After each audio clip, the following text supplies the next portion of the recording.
Komið sæl aftur, hingað eru komnar, það er Katrín Björg Ríkharðsdóttir, sagn- og menntunarfræðingur og Sigríður Ingadóttir frá sérfræðingur á miðstöð skólaþróunar við Háskólann á Akureyri.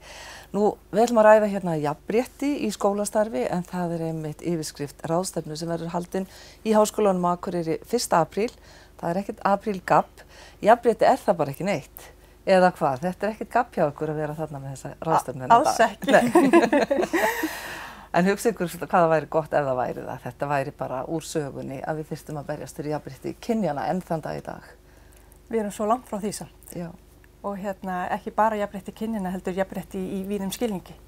Þar sem við erum að fjalla fötlun og aldur og búsetu og allt mögulegt sem tengist kynvitund og þannig að við eigum langt í land með að segja að jafnrétti sé eitthvað komið í höfn, sko.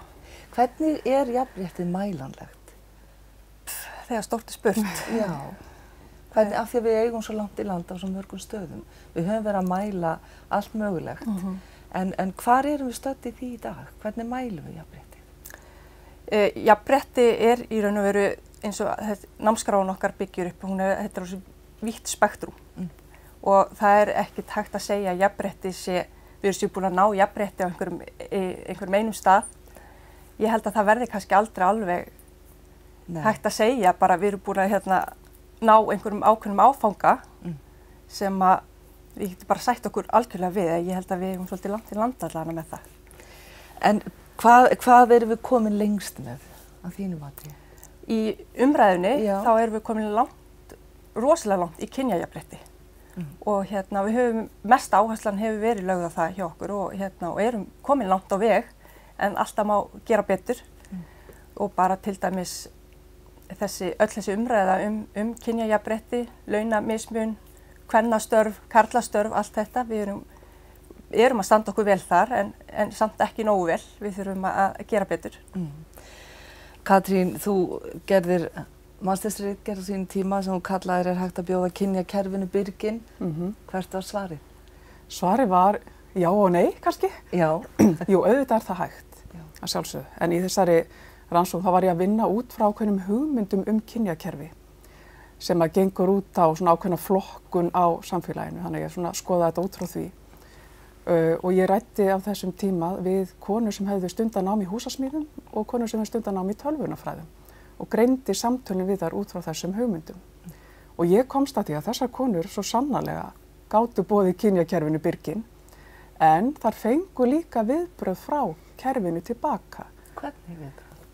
Sko, það getur birst á svo margan hátt og ef við tökum sem dæmi smíð sem að er konu sem ákveður að læra smíðar, allt gengur mjög vel en svo var það kannski helst þegar var komið út á vinnumarkaðinn. Að þá voru samstarfsfélagar af hinu kyninu ekki endilega sáttir við að þarna væri einhver ung kona sem kynni það sama á þeir og þá svona kom ögrunin tilbaka. En allt þetta skoða í rauninni ekki endilega út frá einstaklingum heldur út frá kerfinu. Það er að segja samfélaginu okkar sem kerfi sem hefur svona innbyggða faktora, einhverja getur við sagt, sem er bara mjög áhugavert. Því að stundum er gott að taka persónu og leikendur út fyrir sviga og bara velta fyrir okkur hvernig samfélagið okkar spila saman og hvernig það bregst við ákveðnum þáttum. Ég var einmitt að tala við unga konu sem er rafvirki og áttaði mig þá á því að 1% rafvirkja á Íslandi eru konur. Þetta er þó nokkuð að bjóða þessu kerfi byrginn. Það þarf að vera bara dálítið töff, ef maður ætlar að gera það.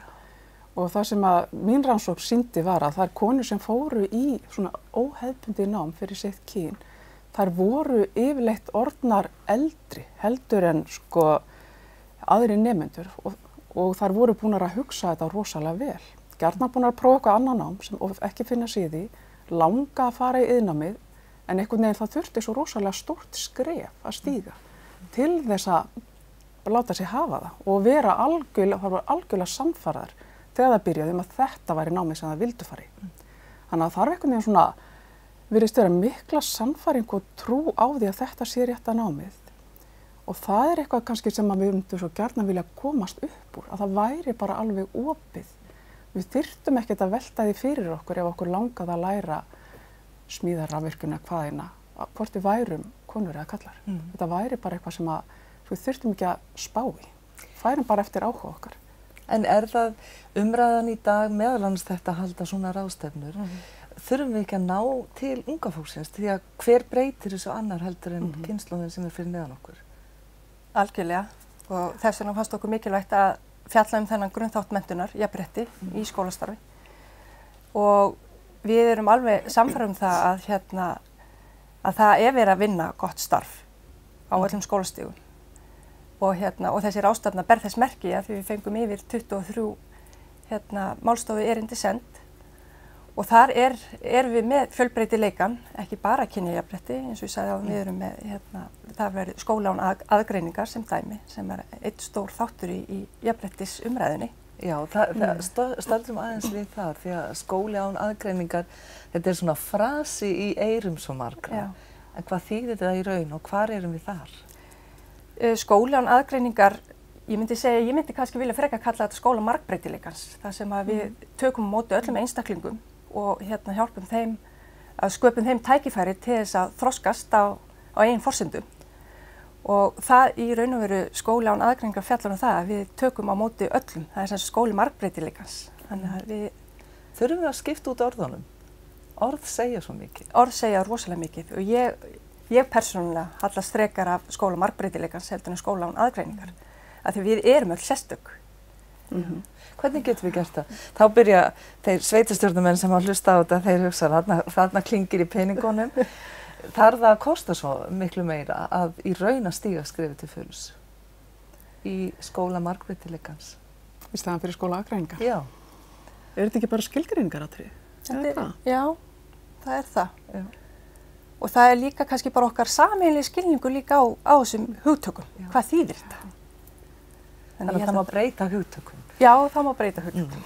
En hvar þurfum við virkilega að taka á í þessum málum?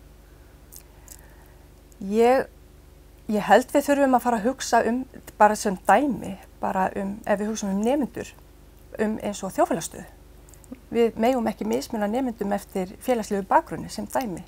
Við erum rosalega upptekin af kynjafræðinni sem bara rosalega þarft, en við þurfum líka að huga að þjóðfélagsstöðu nemenda í skólum og bara sem dæmi þetta sem í gangi núna að skrifa undir að námsgögn eigi ekki að kosta nemendur og svona, þannig ég held að það sé kannski eitt stór partur sem við þurfum að fara að skoða svolítið í jafnréttismálunum, það þjóðfélagsstaða. Líka talandi iðngreinarnar og listgreinarnar, þær hafa greinilega, nú eru bara nýjustu rannsóknir Hagstofunnar að sýna það að við höfum ekki staðið okkur eins og við áttum að gera samkvæmt lögum skóla landsins.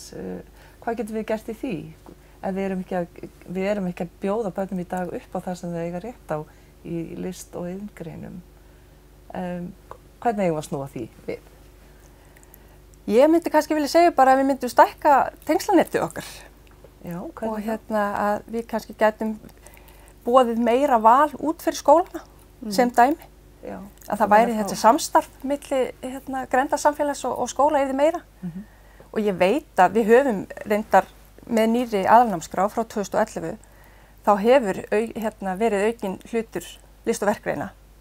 En það hefur kannski verið svolítið erfitt að finna kennara sem geta sinnt þessu öllu líka. En ég held að ef ég má skjóta inn í, mér finnst þetta að mér tengjast þessu með margbreytileikan vegna þess að við vitum það að nemendur eru ólíkir og þeir hafa ólíka hæfileika og ólíkar langanir og þarfir. Að auðvitað með því að vera með margbreytileikan upp á borðinu í svo mörgum myndum að þá betur kannski hægt að sjá hvar styrkleikar barna liggja. Og mér finnst þetta góð hugmynd, akkur ekki að nýta nærsamfélagið ef einhver gæti nýtt sér það að kynnast leiklist betur eða eitthvað þýðanlíkt að við erum þá í samstarfi innan samfélagsins þetta. Já, listgreinar náttúrulega skipta mjög miklu máli. En þær eru mikið því miður á undanhaldi út úr skólunum og meiri áhersla lögð á bóklegt nám og kannski það afleiðing að konur og stelpur, við erum að velja okkur störf hefðbundin kvenna og karlastörf. Þannig að það kannski, við verðum að fara svo langt aftur til þess að reyna að snúa sér þróun við. En þú talar mörg erindi og hvernig ætlaði að byggja þessa ráðstefnu upp? Við erum með 3 aðalfyrirlestra og það er erindi frá Dr. Guðnýju Guðbjörnsdóttur, prófessor við Menntavísindasvið Háskóla Íslands. Hún hefur áratuga reynslu á viðfangsefninu kynjajafnrétti, hún ætlar aðeins að fjalla það ásamt stöðu eða nýlegum rannsóknum úr jafnréttismálum. Síðan ætlum við líka að heyra raddir nemenda og það koma 5 nemendur úr Verkmenntaskólanum á Akureyri og ætla að greina frá sínum viðhorfum gagnvart kynjafræði. Þau eiga það sameiginlegt að hafa farið í kynjafræði áfanga í VFMA og ætla svona að segja hans frá honum og hvernig þau tengja hann við daglegt líf og tómstundir. Mjög spennandi. Síðan er Dr. Ingólfur Ásgeir Jóhannesson, prófessor við Menntavísindasvið Háskóla Íslands, hann er einnig með erindi og hann ætlar að fjalla stöðu jafnréttismála og kynjafræði kennslu. Þannig að við erum með þessi 3 aðalerindi og svo erum við með 23 málstofu erindi eða smiðjur og þar verða reifuð ýmis mála lúta að jafnrétti í þessu víða skilningi. Katrín, þú ert eina af þeim. Já, og ég er eina af þeim. Ég er svo heppin. Já, eða þeir heppnir að fá þig að þau heppin. Hvað ætlarðu svona að leggja mesta áherslu á í erindinu? Mér langar til þess að leggja áherslu á einmitt þetta, sko, þessa aðgreiningu sem við hefur verið að horfa á í námi. Það er þessa kynjaskiptingu í námi. Vegna þess að mér finnst hún vera eitthvað sem að þjóðfélag okkar þarf ekki á að halda. Mér finnst þau þurfa að brjóta þetta niður.